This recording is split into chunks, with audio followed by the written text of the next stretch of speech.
Hey, everybody, welcome. This is HBCU Original, and this is the Spotlight Hour. Listen, man, JL is down in Florida. Oh, he's on vacation, man, making me upset. I'm up here in miserable Philadelphia with the rain. JL, what's going on? Hey man, you got it, man. We just excited down here in the Sunshine City, baby. We're doing a good thing down here. It's really good, man. I'm having a great time. I'm really excited about today's guest, though, man. It's gonna be an epic time that we always like we always have. And this young lady, man, I'm really intrigued about what it is she's going to be able to share today to our audience. Dr. Dré Cleveland.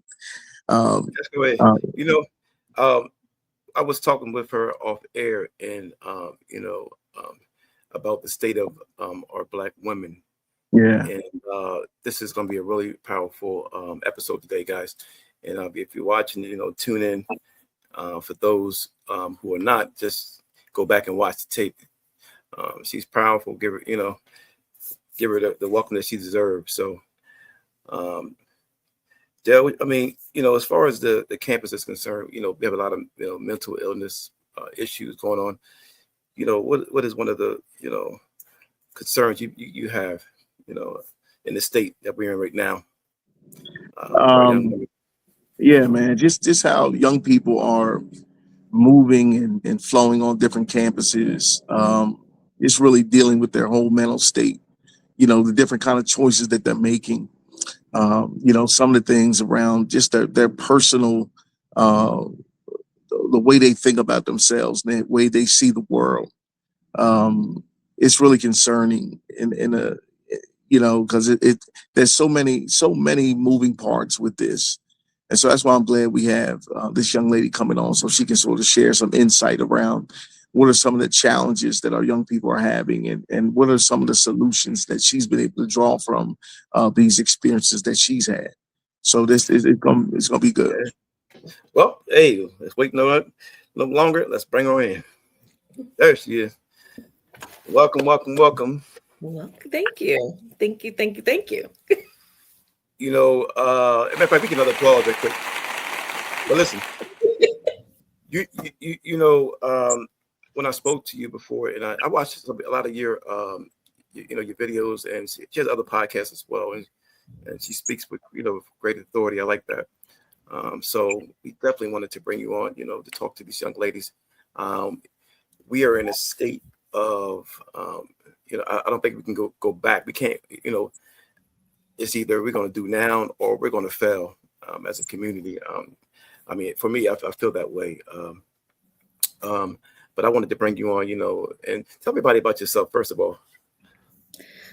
Well, so I'm a Brooklyn native. We already talked about that. So I'm definitely from Brooklyn, New York. I love how JL keeps calling me a young lady. I appreciate that. Um, um, but I have a 20-year-old son, so I don't know Oh, what oh, that oh takes. wow. Oh wow, okay. I'm still young But though. I'll you're take still it. young. You're still young. I'm still young. But overall, I can say what I do. I'm your personal power coach, and I work primarily with Black women to take them on a journey of healing, self love, and self mastery so that they can Mhm. manifest the lives that they truly desire. Mm. Wow, that's good. That's good. So let me ask you, you know, now, do you work on a college campus? Do you, what are, tell me what are some of the places or, situations you may have been in that you've been able to really, counsel and some of our kids? And then what are some of the things that you experience with that are concerns? Well, starting with my background is in education, so Okay. I've worked with children, teens, young adults, really my whole career. Okay.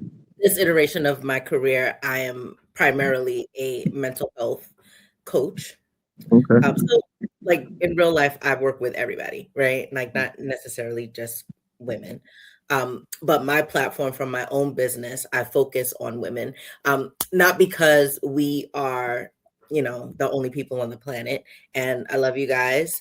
And I focus on us because we are the womb, right? Like everything comes from the woman, Yeah. right? And we know if a woman is able to heal, she's able to heal her family. And if she's able to heal her family, she's able to heal her community. And if she's able to heal her community, then she's able to heal the world. Amen. So we're the beginning. We're the beginning. And yes, you all are the seed, but we are the bringer and the giver of life. So you just mentioned bringing and ushering in new energy into this current space and time. Mhm. And so that's what we're doing by focusing on young women.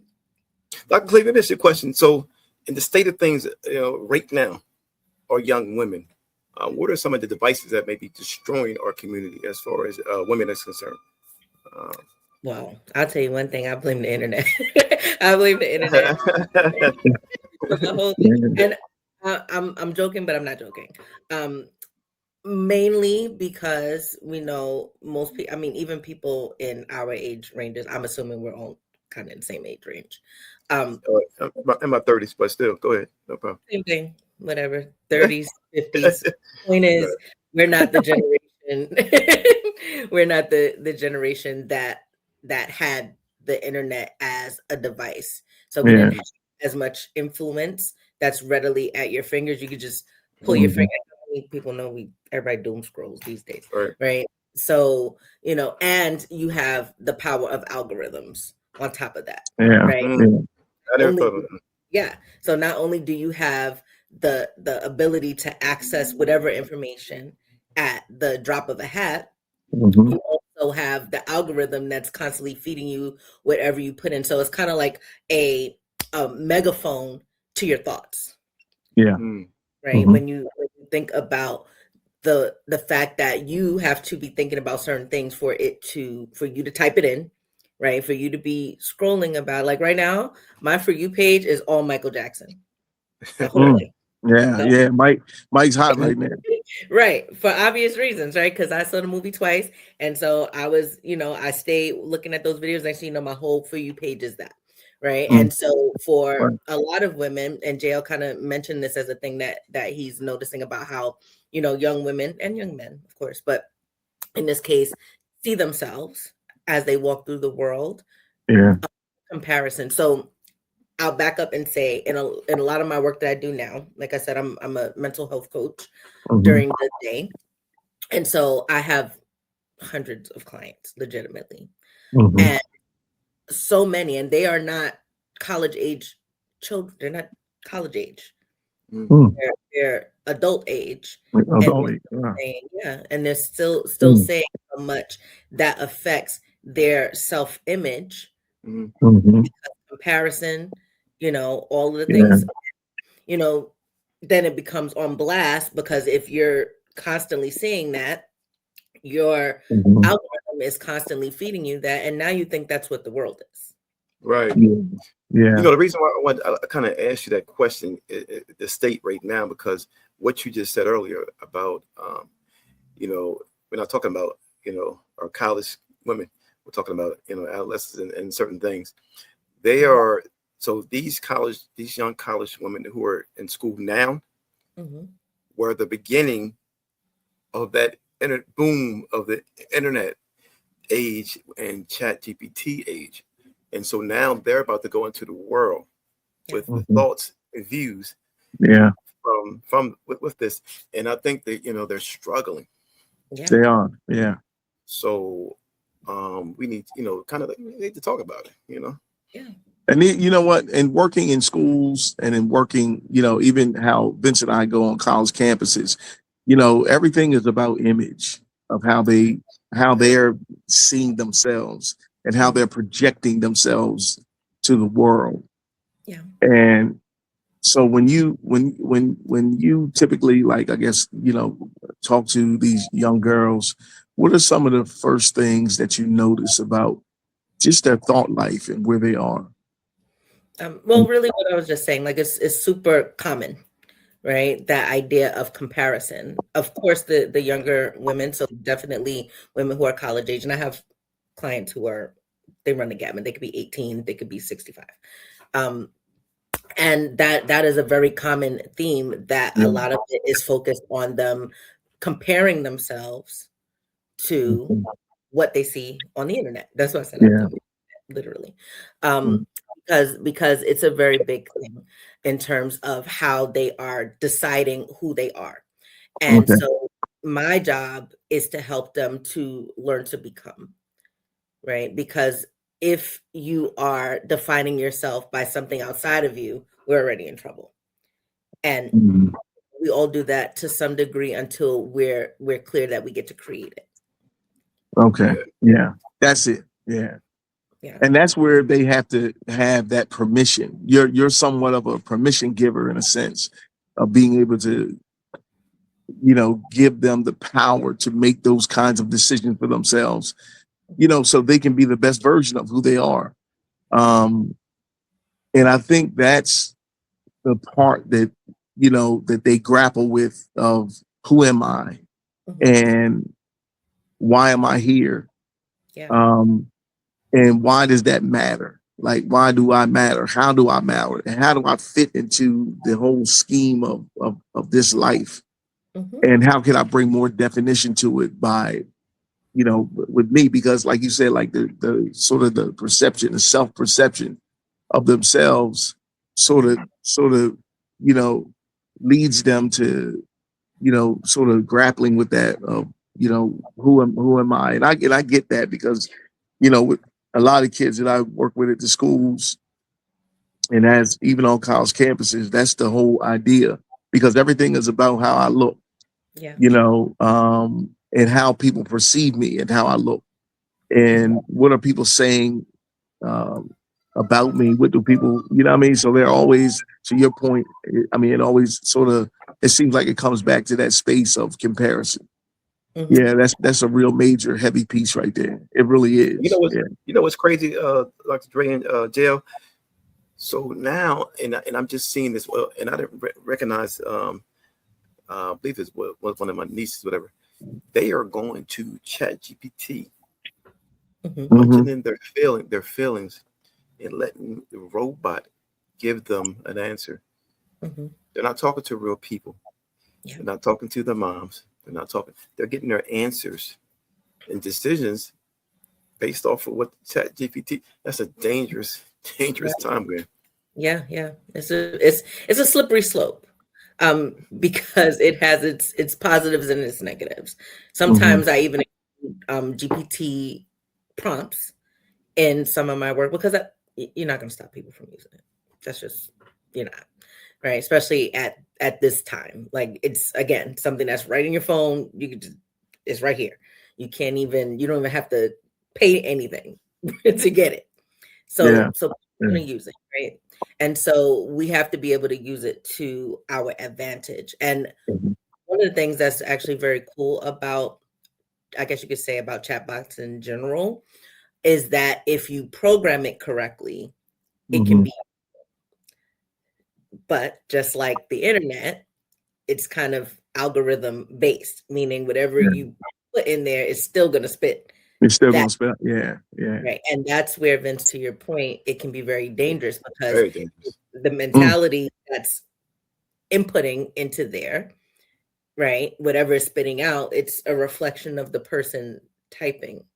Because I'm saying, listen, you're doing this, you're asking for answers, right? It may not be giving you the best advice. Yeah. But you believe, it's the best advice because you're typing it and it makes you feel good. It doesn't really give you sometimes true answers. Yeah. It just makes you feel good. It's like a mask. Exactly. So one of the ways that I always suggest that people program it, if they are going to use it, because again, you got to work with it, not against it, because you can't stop them, is to train it to be objective. You can tell it, like, don't just agree with everything that I say.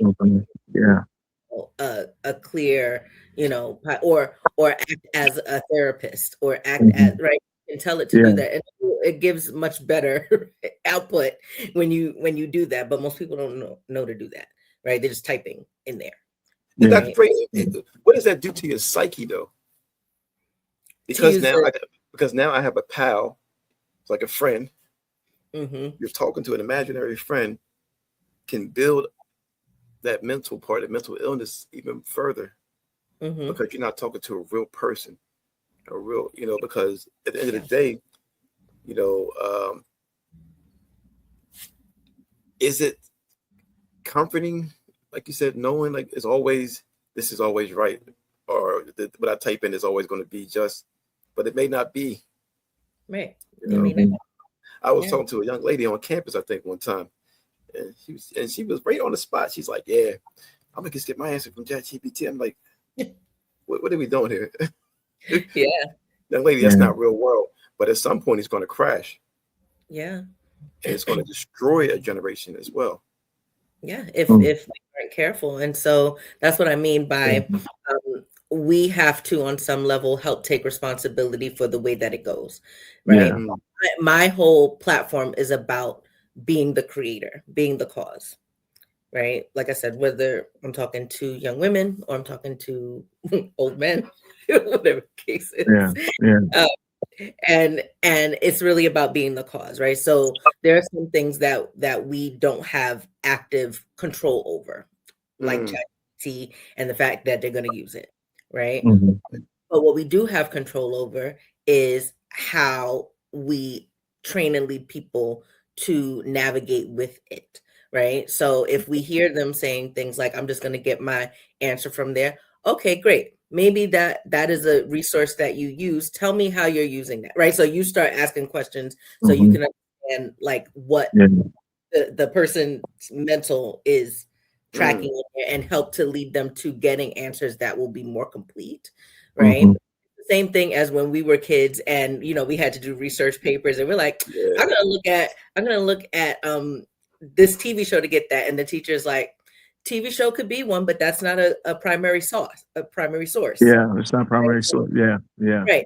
So it's not necessarily that you're shutting down what the kid is using. They could use something on a TV show, but they need to know that that's not a primary source. It is a source. It's not the most accurate because it's not. You see what I'm saying? Like it's the same thing with a different tool. Yeah. Dr. Dré, Dr. Low, something funny. I was telling JL one time, my daughter, they had a report to do. And she's like, it's like, how does grass feel?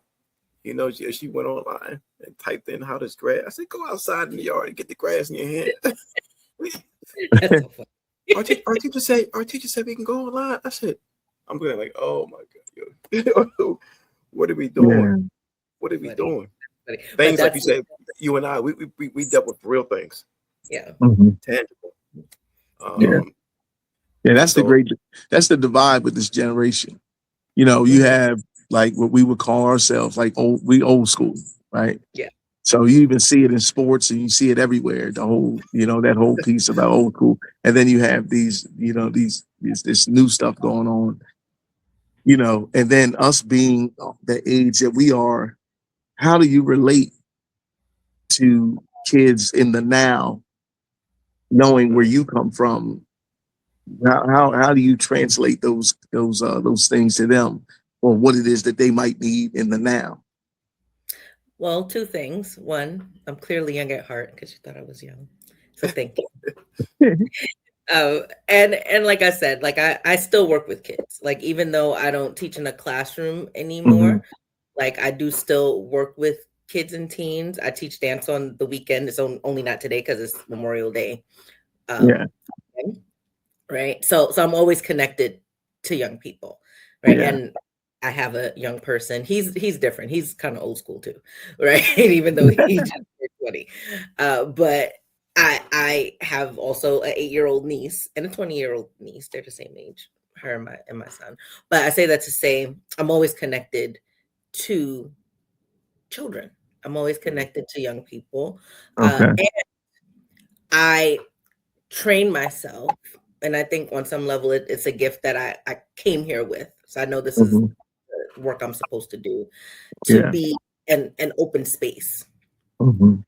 To release a lot of the internal judgments or things that I might have, right? Because if you're a teacher, or if you're going to be a good teacher, if you're going to be a great teacher, there's a difference between a good and a great teacher. right? And I have learned over time to be a great teacher, you have to be a space of possibility. You cannot come into the space with your dogma, with your just your way. One, the children will disagree, and you won't get the results that you want. I learned that when I mainly taught fifth grade. One year in particular, I had what we used to call the bottom class, and I really hate that they used to say, right? But that's what it was. It was the top class, and they were the bottom class, right? And that class, they had children who were supposed to be. They got left back maybe twice, so at least once or twice. Half my class, half they were 10, right? But they were behind, right? And they were the class that nobody wanted. So they thought, give the newbie, wow, how crazy is that? But they were like, give the newbie the class from hell, essentially. And that same class had at least 3 different teachers the year before. Because Brownsville, by the way, Brownsville, Brooklyn. So I don't know if you know anything. Oh, Brownsville. Oh man, it's rough out there. Yeah. Well, I know it was real rough back in the 80s and 90s, but I don't know now. Exactly, in the 90s. So, but I say that to say that what I learned from them, because at first they did make me cry, and I did tell my mother I'm not coming back. That I said that's not, I didn't sign up for this. I don't know what's going on over here, but I'm not doing it, right? But then first of all, she talked me off the ledge. She's an educator too. We actually worked in the same school that year. And she was like, that's not what we're gonna do. She talked me off the ledge of college that way too. But so I kind of listen, I guess. And then, but it helped me find my way and realize, and they're the reason why I do the work I do now, because I realize it's about creating the space and allowing people to become who they need to be to get results that they want, versus, the same type of teacher, the same type of person coming into the same type, or what we think is the same type of child or student. And they thought that of themselves too, speaking of what we're talking about, because the message was reiterated so much to them, right? We may not have had the internet and the For You page, but we had constant teachers talking about, oh, you got this one in your class, this one's that, this one's this one's that. And they hear it. So they start to internalize those things as that's just who I am. Yeah. Right. Yeah. My main job. That's a tragedy. That's a tragedy, man. Our kids got to go to that. Because and you got some people who are spiteful, and they know that, and they put that on their kids too. Yeah, you got to be very mindful in this day and age, man. People are wicked. So hey, listen, this book, we want to hear about this book and how you got to this book, and to help heal and manifest young Black women. Let's talk about it. Yeah. Well, actually, I want to finish my thought, because I think that's important about those kids, because they literally, and this is by November, by the way, because November, first of all, is only 2 months from September when I met them and wanted to leave. Ooh. And in November, they have to take a social studies test that they have to pass to even be eligible to go to the next grade before they do any of the testing in the end of the year. And that class scored higher as a group than the class. I put a piece of paper on the door and I said, this is the top class. And I just left it on their door. What school are you at? You up in this was in PS 41. This is 41. Okay. Yeah, it's elementary school. But I say all that to say that that's all it took for someone to create possibility and space for them and not see them the way that they were used to seeing themselves. To see them as a space of possibility that they could grow into and say, this is who I'm going to be. They wanted to be students. Nobody thought of them that way. Let me ask you a question too, especially with African American or African American young men and women in the schools.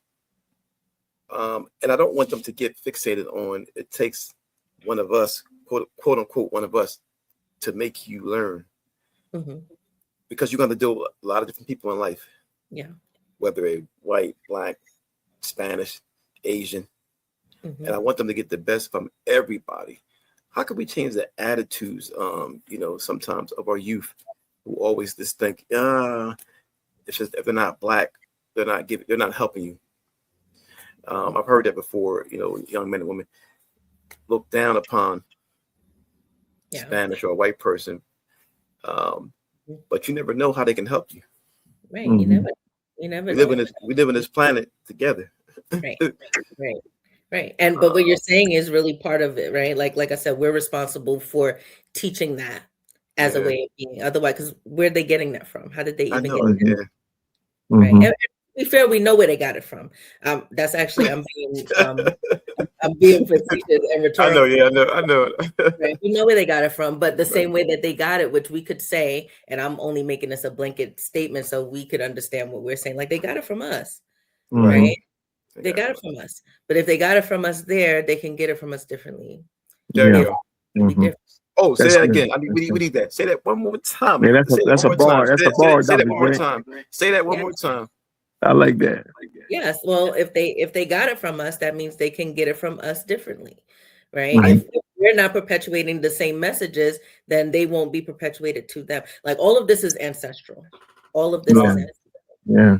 And we have to recognize our part in the chain, right? We're all holding hands like this, like us, right? Like everybody's holding hands like that. But that's how we are, right? And we're the links between our past and our future, and we're naming that as our future. But there's links from the past that we're pulling that dog. Remember, I said that's why we have to think about like what are we bringing into the space with us. We have to be that we can't even have a conversation about what's happening with them if we're not having a conversation about what's happening with us. That's so important because that's why I said the relation to the HBCUs with a lot of people don't understand is just what you just talked about because they knew they couldn't get it from other places. So we built a community, we built our schools, we built legacies. Those Thurgood Marshalls, those person that came before us. They all went to HBCUs. Yeah. It had no choice. They had no other opportunities. So it helped build that bond, helped build the strength, and it helped build unity. And then they passed it down. Yeah. But then now we're slowly struggling. At one time, it used to be a lot of kids from New York City going to, a lot of the HBCUs. They're like, what? Who? They don't even know what it even exists anymore. Yeah. And so, too, like you said, that can help them have a linkage, ancestral and everything like that.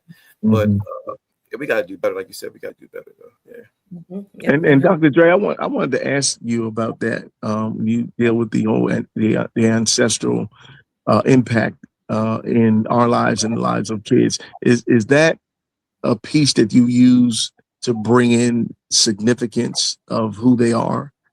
Is that a Bible piece or a spiritual, a spirituality? Because a lot of these kids are like spiritually bankrupt. They can't relate spiritually. And so I was wondering, as you were talking about your book, I was wondering, was that a link into the whole spiritual ancestry piece? Yeah, right. And those things are all connected, right? So and in this book, and you all can read it too. It's like Black Girls. No doubt. Well, you Yeah, I'm intrigued already. That's what I was asking. But I say that to say that all of it's connected. Part of my work, and I did my dissertation. My dissertation for my doctorate was called Healing Post-Traumatic Slave Syndrome Through the Power of Deliberate Creation. Right. So all of that is about, the ancestral link to my point from before, what we're bringing into a space already. Right. And being able to acknowledge that, feel that, and then create open space to create what comes next. Wow. That's essentially the framework, right? But within that, and I think for younger people in particular, it's really important for them to also, and it has been really important for older people. Like I said, it's not really them, it's us that has to do the work so that it can translate to them, right? At this age, it's all of us. Because we didn't have, we didn't get this type of training and experience for ourselves. So we're sitting next to getting this work, right? But essentially, as we heal and create those open spaces, they will in turn, and then we are healing our next generations that way.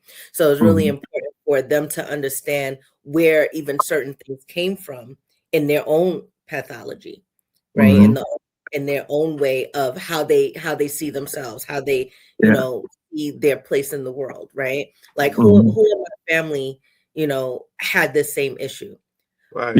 And but on the other side too, like who am I becoming and what do I want to create later? And who in my lineage didn't get the opportunity to do that I'm now forwarding a path for. So there's empowerment and understanding. Maybe people didn't have the opportunities that I have, but I got it now. And what am I going to create over there? Right. Also pulling from like who the people in my lineage who are really strong. Like you mentioned Thurgood Marshall, but people have them in their family too, and they don't know. Right. So, right. So that's the research situation for them to look and find out like who were the people who in my lineage who had that, you know, that spirit of fight and justice and whatever the case is that I want to cultivate, that's who I want to be being in my life. Those people exist, and you can call on their energy to help push you over there. And that's your people.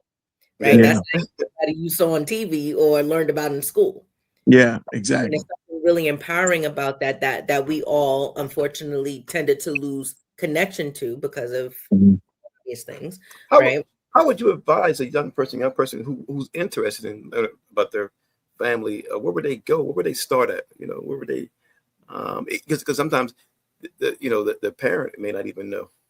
Yeah. You know. So what do you advise for that? Well, this is where I get a little more spiritual, right? Because first step would be to talk to people in your family, right? Even if you have to bypass your, again, certain things we didn't know. If you don't know, you don't know, right? And there are people that they have access to who do know, right? So that's number one. But number two, there are people who are legitimately disconnected, whether it's because they were adopted and they have no clue. But even if they were, to be fair, those people who adopted them are their family, right? And they still can rely on them. That's still part of their lineage, even if it's not part of their bloodline, right? So they can take that route, but what they can also do is call on the energy of the ancestors before them and sit there, and you can meditate on it and see if those answers come to you, and they can, right? So again, that is a whole nother conversation. Vince, we need a whole nother conversation for, but it's it is a way because our bloodline is our bloodline. I'm gonna go back to Michael. Yeah. I never realized Michael is my favorite artist on the planet, and he was an angel, and that's just the end of it. But anyways, I say all that to say the reason why that movie is so potent and people are having the reaction that they're having to it is because his blood played him. That was a clear transfer of energy that when you look on the screen, half the time you're like, am I looking at Michael? That's crazy, right? Because that's his bloodline. His blood is his blood, right? Michael's blood is Jafar's blood. And so for him to be playing that part, right? That's something that, and everybody says, I'm sure, my For You page tells me all the things, right? But, people have said all this time, like nobody else could have played that, right? Only a Jackson could play a Jackson, right? I haven't even watched that film yet. I gotta go watch it. Where Yeah, you gotta see. I went and seen it again last night. Okay, because you know what? I've seen so many other documentaries, and in my head, I'm just saying it's the same old. So I gotta give it a chance. This is a special Vince. I'm telling you. We are oversaturated with so much content. It's like another one. But you know why? And this is exactly the point that I'm making. The reason why it is so special, because I didn't even look at it. And again, I'm a very big Michael Jackson fan, right? But I didn't look at it as, I'm going to see it because it's about Michael. I went to see it because his bloodline was playing him. You know how big a tribute that is for you. First of all, that you're even related to the King of Pop. but that he took 2 years plus out of his life to embody the spirit of this man. And that's his uncle. That's not somebody that he don't know. That is his bloodline that he's paying tribute to. So in other words, to answer your question, right? Like those are things that our children can do. Those are projects that we can do. Like, how do you bring the energy, like call the energy of the people that came before you, whose shoulders you stand on, and take what they had. He really put, like some of that his family says he already had, right? Just naturally, right? He naturally had that, but he had to work. He had to say, who was this person, and who do I have to become to be like that?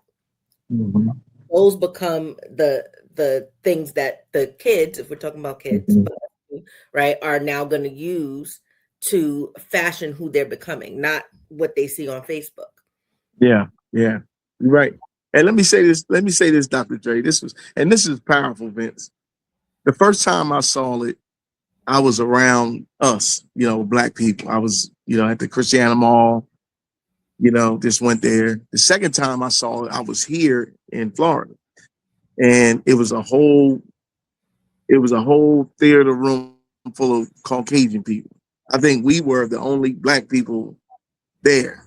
I couldn't believe that, but I mean, I was wondering what all these people was in line for. I'm like, wow. So we all go in there, and I'm looking at to your point, how he was able to embody that whole presence of his uncle and the impact.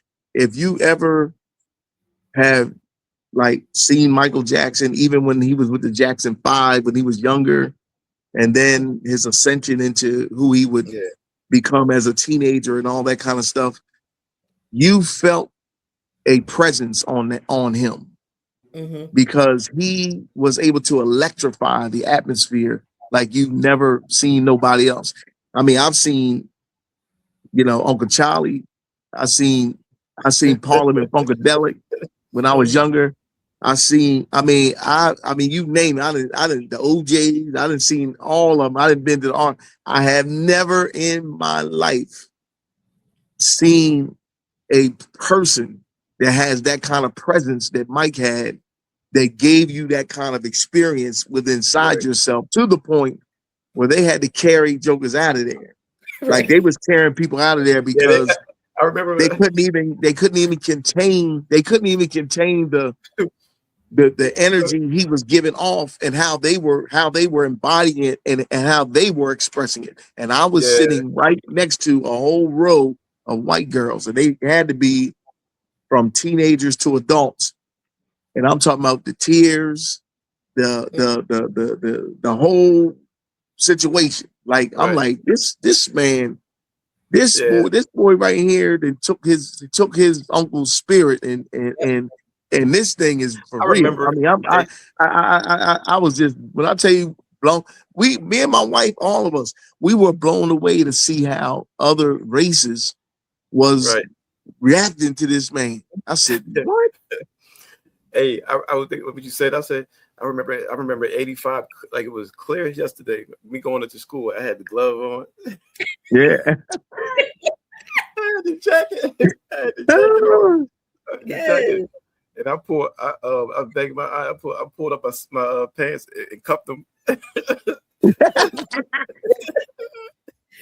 Oh God. Oh man.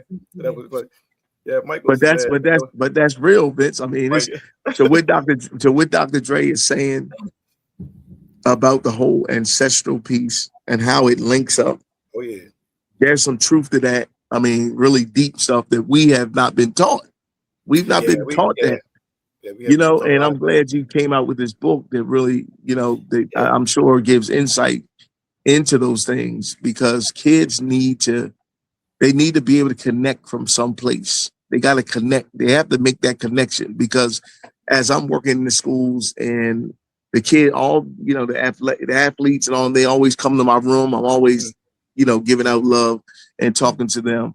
And what I see is what they really want is they draw from that spiritual place, because foundationally for me, whenever I'm teaching, on anything personal development or anything like that. It's coming from a spiritual space of the things I was taught from my grandmother, my mother, and that same spirit is able to feed other generations and really helping them to see things clearly so they can change them effectively. That's the whole piece for me. Dr. Dré, before we get into the book, let me give everybody, we're going to watch our ad real quick.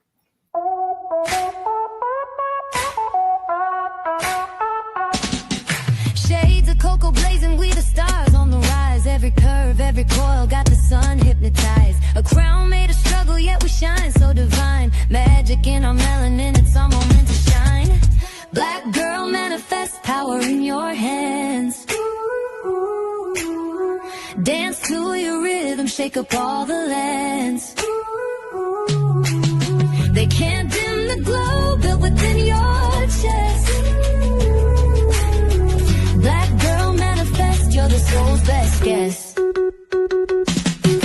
Strut like a queen, break the mold every step. Lipstick fierce, leaving words in the pep. Gold in our laughter, fire in our stride. We the movers, the shakers, ain't nowhere to hide. Black girl, manifest power in your hands. Dance to your rhythm, shake up all the lands. They can't dim the glow built within your chest. Black girl, manifest, you're the soul's best guess. Got ancestors whispering, girl, don't you forget. You're a work of wonder, not bound by regret. Spin the globe with your hips, make the world confess. Black girl, your magic, you define success. Oh man, that was a powerful intro. Hey, before we continue, I gotta give a shout out to our sponsor as well today. Today's show is sponsored by Swift Pro for all your marketing needs. Want to be a sponsor? It's simple. Just email us for more info. Now back to the show. Ah man, so that was a powerful intro. That was power. That was fire, Dr. Dré. You hear what I'm saying to you?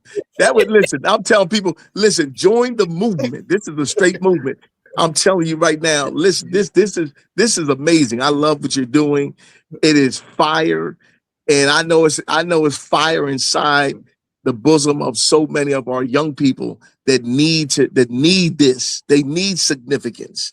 They need to feel like that they matter. And I think making those connections that you're making with, education and edutainment, in a sense, being able to share with them the music, the vibe, the words, the whole educational piece is just amazing. I love that. I was telling Vince, I said, I said every superhero needs a theme song. Let me see. Can you fly? Let me see. Can you fly? Let me see. I never tried, but mainly the height. So listen, don't go outside none of them Manhattan buildings downtown. Try to fly. Not at all. On the news next day. Don't you worry. So this book.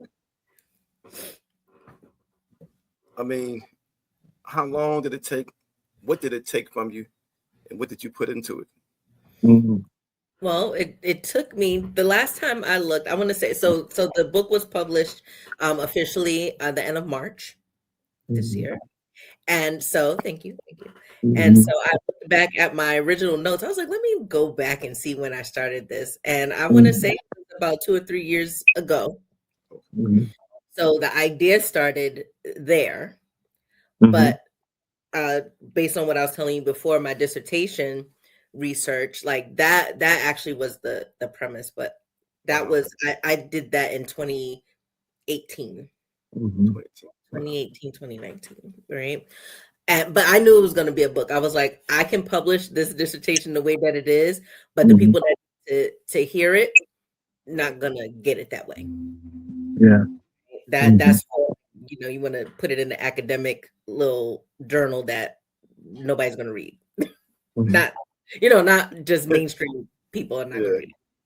Right. So I already knew that I was going to create it as a book, and I actually have another book that's coming. I'm gonna say it on here because that's going to keep me accountable to completing it. But it's called "The Real Revolution Will Not Be Televised." You heard it first.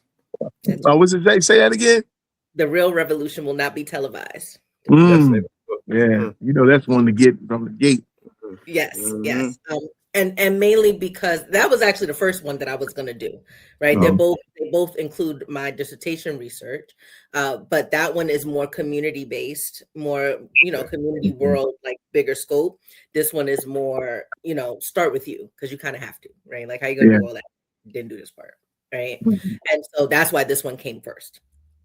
My question. Well, go ahead. I was gonna say to you before you actually did that. Why the young ladies? Well, like I was saying before, because we're the womb. We are the creator of life. Not the creator. We are both the creator together, and we are the bringer of life. So the goal of this work is to bring new life into who we decide we're going to be, and therefore who we're going to be in the future, what we're creating as a society, as a community, as a world. Speaking of it, not only Black people, right? Like we're all here. And what that's going to look like in the future, but it's created from us. Right. It is created from us, and I mean us collectively, right? But because women are the bringer of life, who better to usher in a project like this, right? And of course, I put that in the book too. Of course, men are going to read this book. The first people that bought the book for me were all men. Right?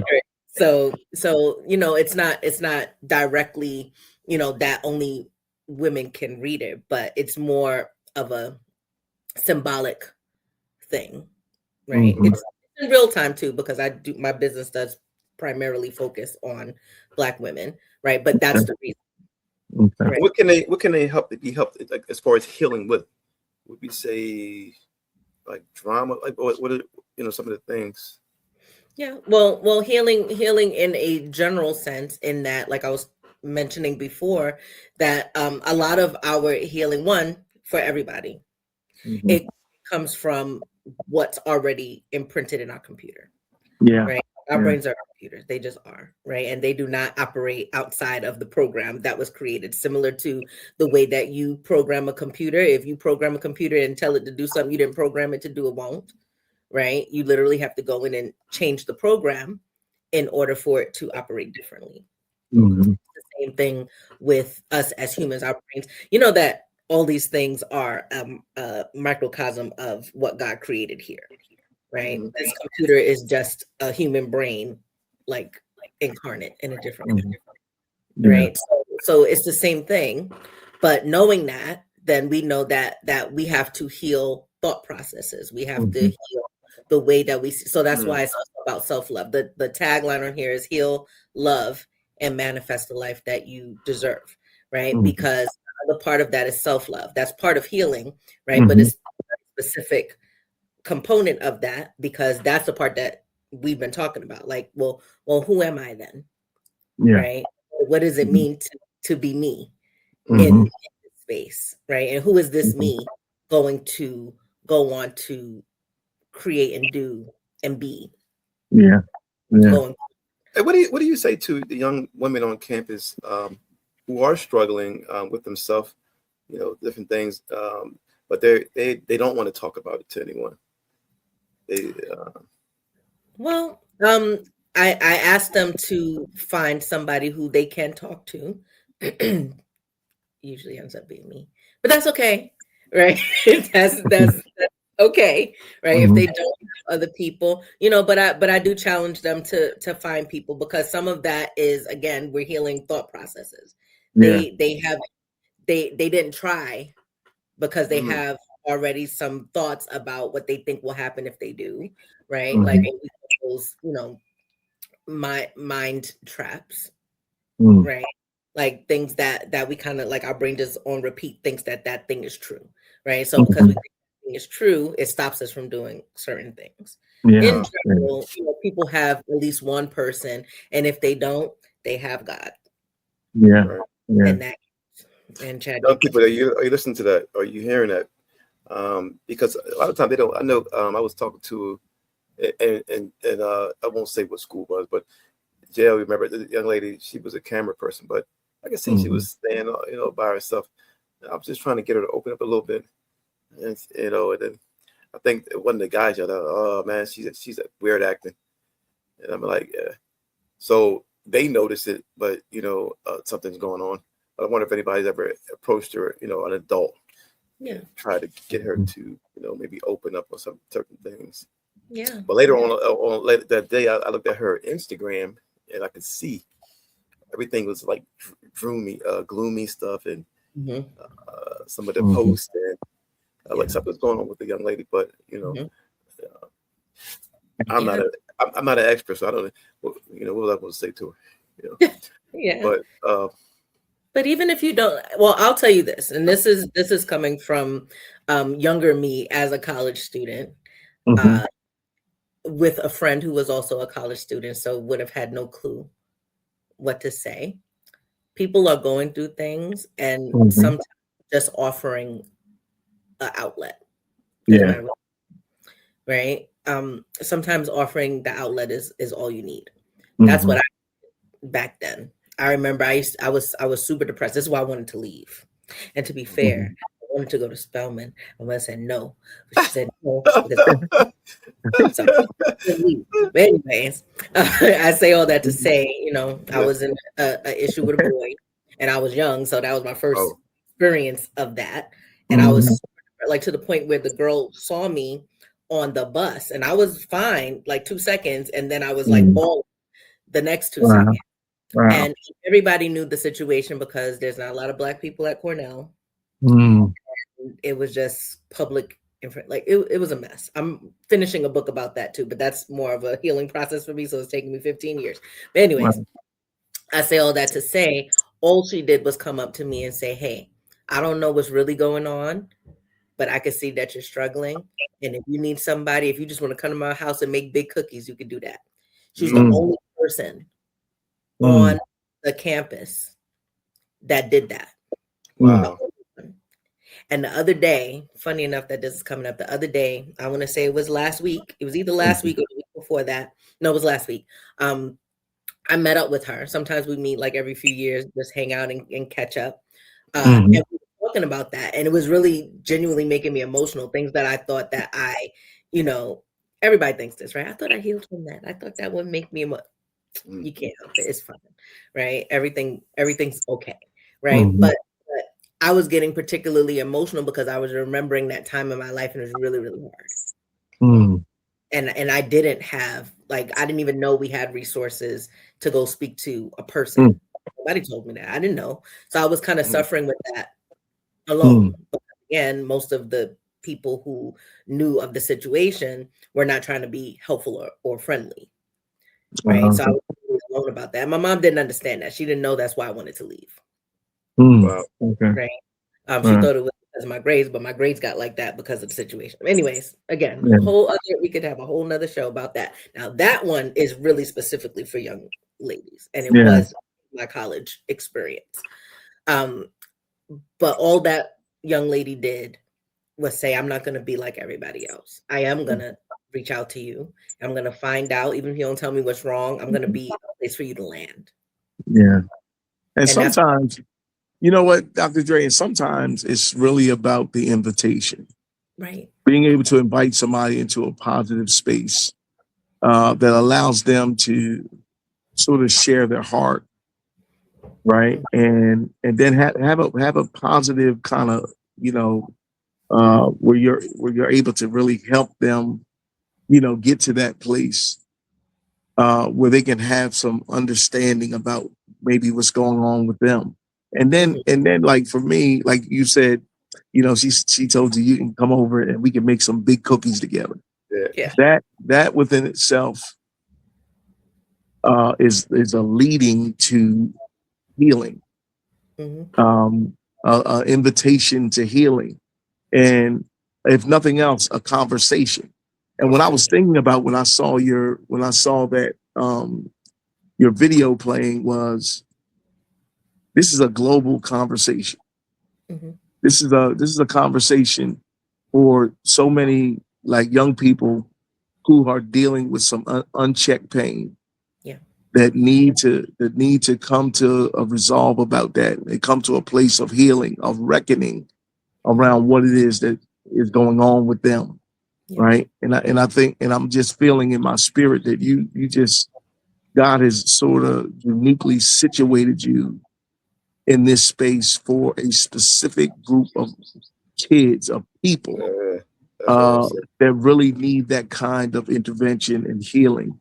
And it's just amazing of how the wisdom that he's given you to actually unleash what it is that he has inside of you to really help so many people. So I commend you for that.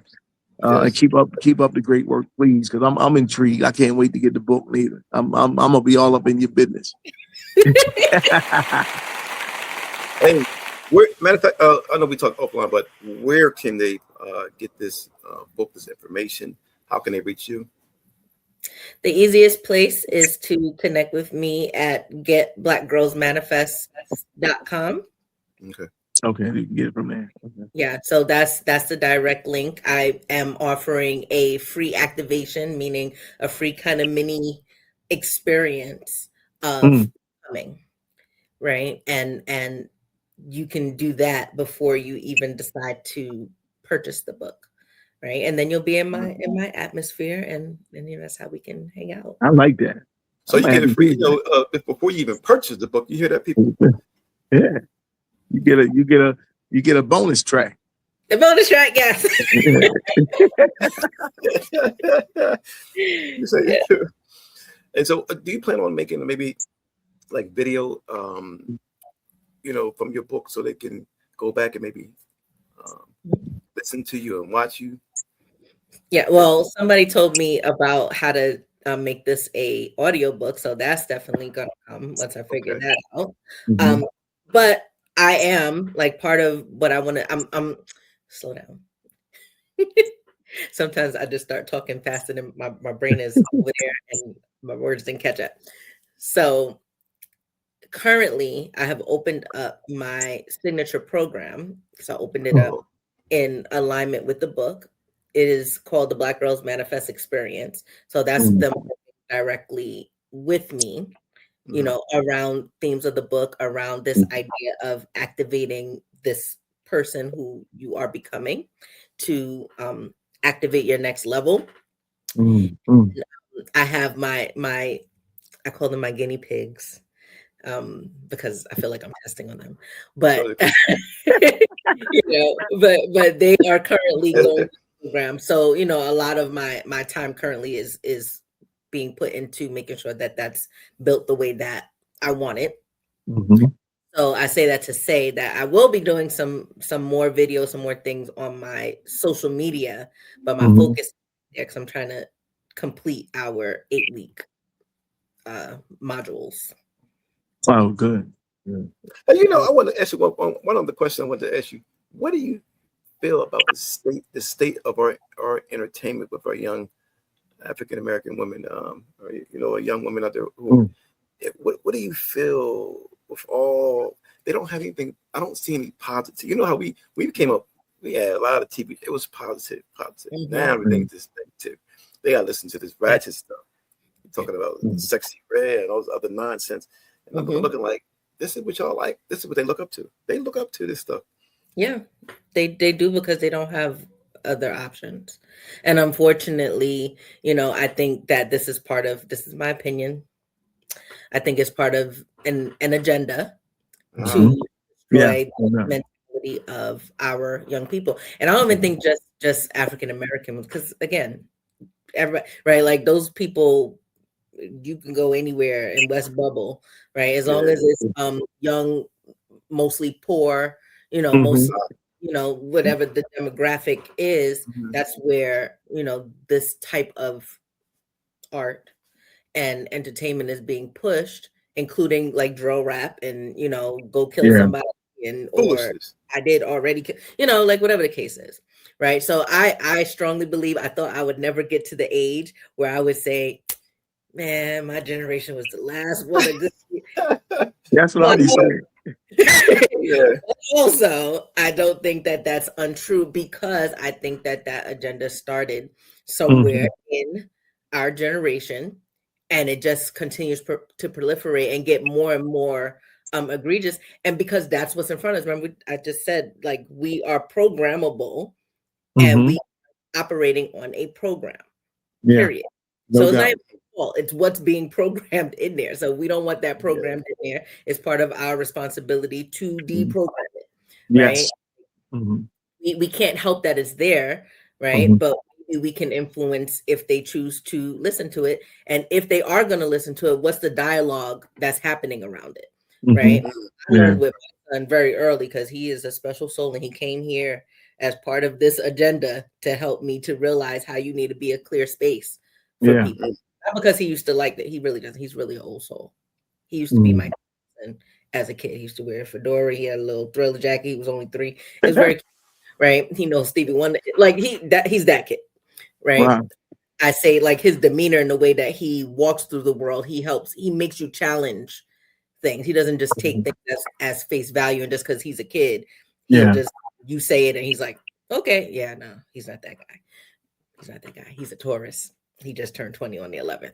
So he's not that guy. But I say all that to say, you know, helping him and that class that I had, right? All of these were the beginnings of the seeds of this for me to realize that all of this is about, we cannot fight things that we can't control. Right. You don't fight them. It's just like if you're in a tide, right? Where they tell you can't fight the water. No, you have to relax and you have to go where you'd have to go with it to save yourself. Yeah. Right. If you fight it, you die. And we unfortunately don't take that to heart. Like that's a legitimate statement, right? The same way within our relationships with our young people, even with our older people. Humans, right? We have to learn to stop fighting the tide and you have to learn how to work with the tide. If someone's going to do something, they're set on doing the thing. That's just what it is, right? You telling them not to do it and fighting them against it is probably going to have the opposite effect of what you want, right? But if you can sit in it, if you can be comfortable sitting in something that's uncomfortable to you and you can guide in that way. If somebody likes Sexy Red, tell me what you love about her. What is she bringing? I'm actively curious. Like I'm not even being facetious, right? Like what do you love about her? Because if they say she's fearless, forget that her booty is out. Okay, she's fearless. So tell me how you're going to be fearless in your life, right? Does it have to include, doing it the way she's doing it? Do you agree with the way she's doing it? Tell me more about why. You know what I'm saying? Yeah. Like you could be curious about why somebody's where they are. And that helps them to think through the program that's in there. People balk against that's like trying to do a hard stop of your computer. Your computer's like, no, right? You don't do that. You literally go in like a surgeon and you say, okay, what code do I need to work on? Yeah. Right. And that's you know what? It's something you said that, Dr. Dre. This is so awesome. Because I always one of the things I guess I'm known for in the school setting is using those teachable moments. When kids come to me with certain challenges, I try to sort of visit where they are and then draw value out of what may be there and asking them questions around, do those things align with your values? Right. So if we're using Sexy Red as a situation, she's fearless. She does that. And if we can draw those things out, we can also draw out the fact that what is it that she's really perpetuating? Like, what is it? What is that? And do those line up with the core values that maybe your mother taught you, your grandmother, somebody may have taught you in your life? Yeah. Do those things line up with it? And probably they don't, but it's good that they have a come to Jesus moment themselves. And then they're able to say it, to say, nah, my grandma wouldn't have that. She wouldn't be, I wouldn't be no Sexy Red in my house. And so allow them to come to that themselves. And so you now are using that experience in a proactive way to really help them get to that conclusion. So you can look at that, but listen, let's eat the meat and throw the bones away. Yeah, right. Exactly. Yeah, so I love that. Man, I'm telling you, we might have to do something together. I I said, how is Sexy Red helping you in your you Yeah. know, your daily walks of life? And she, what do you mean? What do you mean? She's hip. She hype. I said, how is she helping you? They couldn't give an answer. Couldn't, yeah. But that's where we get to facilitate, right? Yep. Because Yeah. there is something, because even if, let's just say, even if the whole thing they like about her is because she's hyped, because she's the it person right now, we know it's because they're pushing it because that's what they want to push, right? 100%. But she doesn't. She just knows that she's out Michael Jackson. Oh. But you know, that's what, right? What was put in front of us. I'm not going to use Michael Jackson. Go ahead.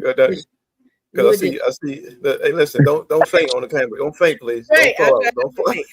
Oh, but for the wrong reason, just not a good comparison. But I'm saying that to say, right, like we didn't have control over who was put in front of us either, and we love those people, right? So to her, you know, that means something. So we could facilitate that. Like maybe she doesn't know, and maybe that is the only reason, right?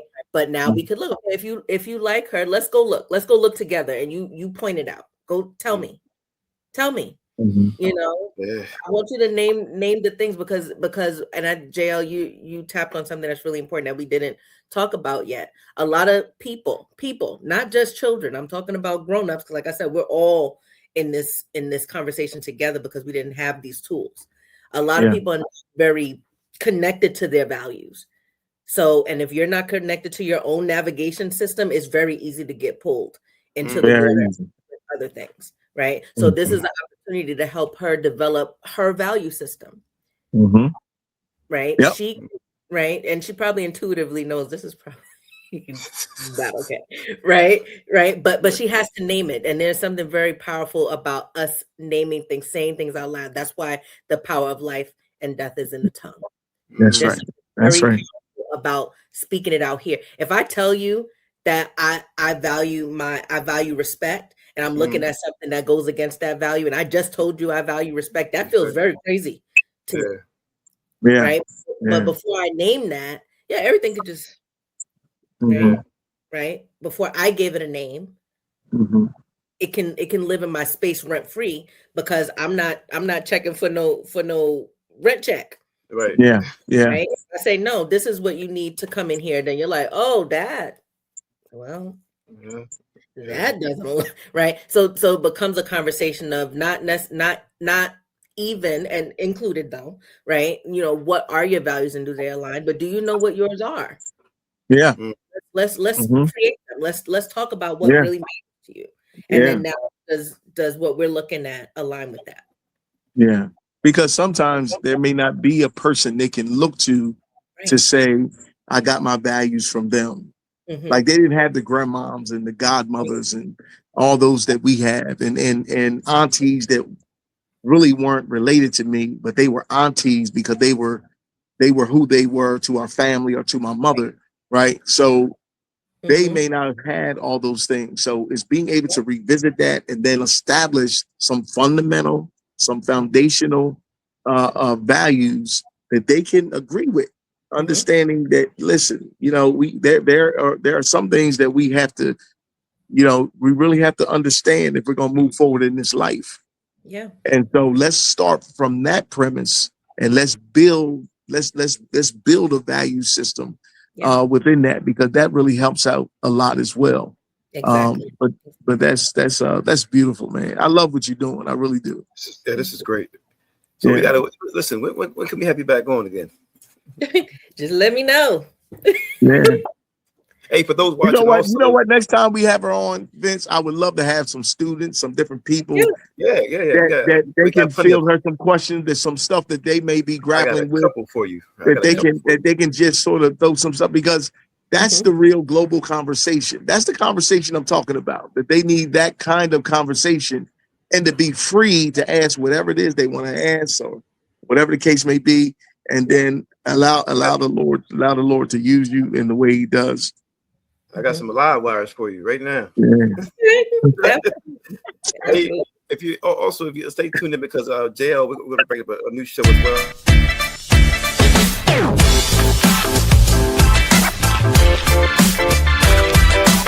well.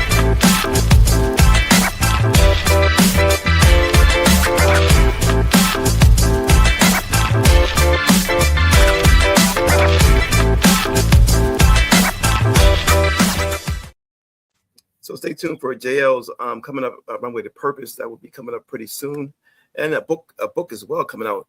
JL, you want to talk about the book? Because we have both of you do a little book, battle. Oh man, it's really good.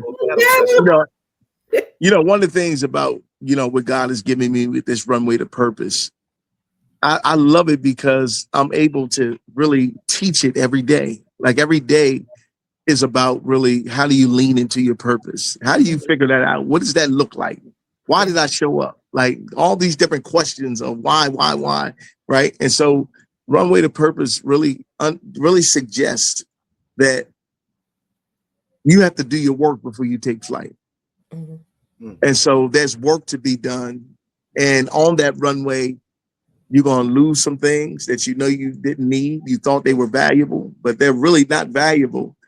Those are things that you just sort of put on you because you maybe saw somebody else do it, but that is not your armor. So you can't fight with that armor. That might be somebody else's. And so being able to, share those things in metaphoric concepts that really help people to get to that place, they really begin to see what are some of the foundational things it takes for me to become that person that I dreamed of or that I desire to be in order for me to take flight in my life, because I really feel like that this is what God has given me. And if he has, let's get on the runway together and let's take flight into that thing, baby. I'm ready. Listen, I'm ready to go. Hey, I'm ready to go. I'm ready to go. I'm also ready to go. And that's a part of it. And I love it. I'm very passionate about it. When I hold my group sessions with kids, when I talk about it, they can feel talking about that energy, talking about that ancestral, that whole piece. They can feel that. And so that feeling now elicits certain things within them that they want to talk about, that their deeper inhibitions, that they want to be able to, release and talk about, so we can now get to that place. Because, one of the things I share with this, and its most simplest concept, is your purpose is doing the thing doing the thing that you do the absolute best with the least amount of effort.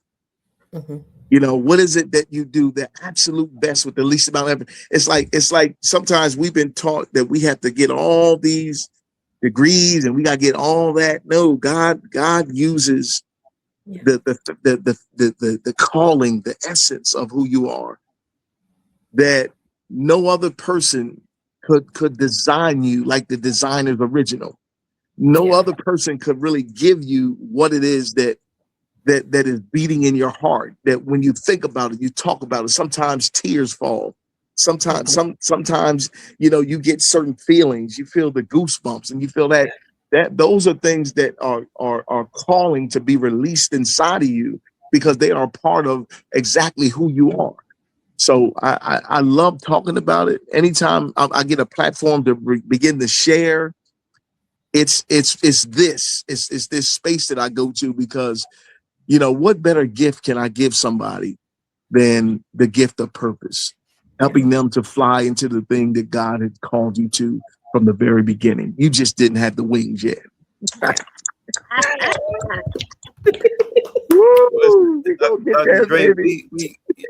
Dré, we appreciate you coming on, taking your time out, your busy day. JL, I wish I could take flight down to Orlando right now. It's raining outside. I'm a little pissed off. And it's raining in New York City, I guess.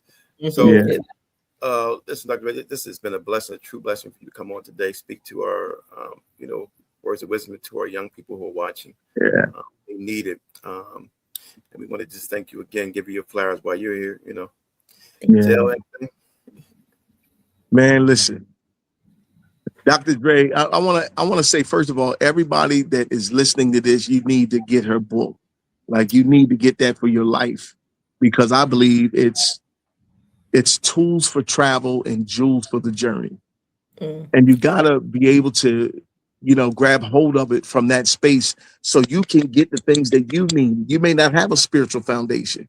You may not understand what that is, right? And so you have a roadmap that brings clarity where there may be confusion. And so you have this for you. And so I would say to everybody under the sound of our voice here at HBCU Original, man, please cop this book. Dr. Dré Cleveland in the building. We thank you so much for who you are and how you have allowed the Creator to use you in this space.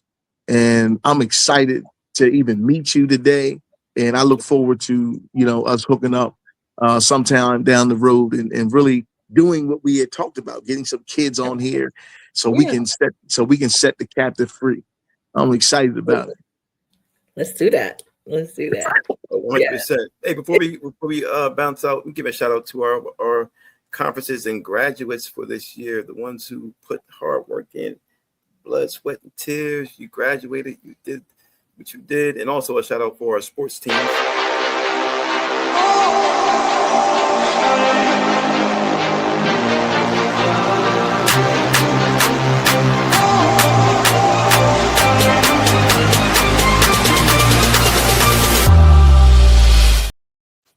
And so that concludes today's show. JL, take us out real quick. Yo, man, let's go. This is an amazing show. We got other guests that's coming. But listen, look no further than Dr. Dré Cleveland to get the information for your situation. Man, we're excited. I'm looking forward to us taking off into different colleges, different places that will be coming to see you, to help you empower, impact, and transform the life that God has given you. Vince, I'm ready to go get it, baby. Let's go. HBCU Original presents A Seat at the Mic, where real voices from the culture speak their truth. New guests, bold topics, no filter, only on HBCU Original.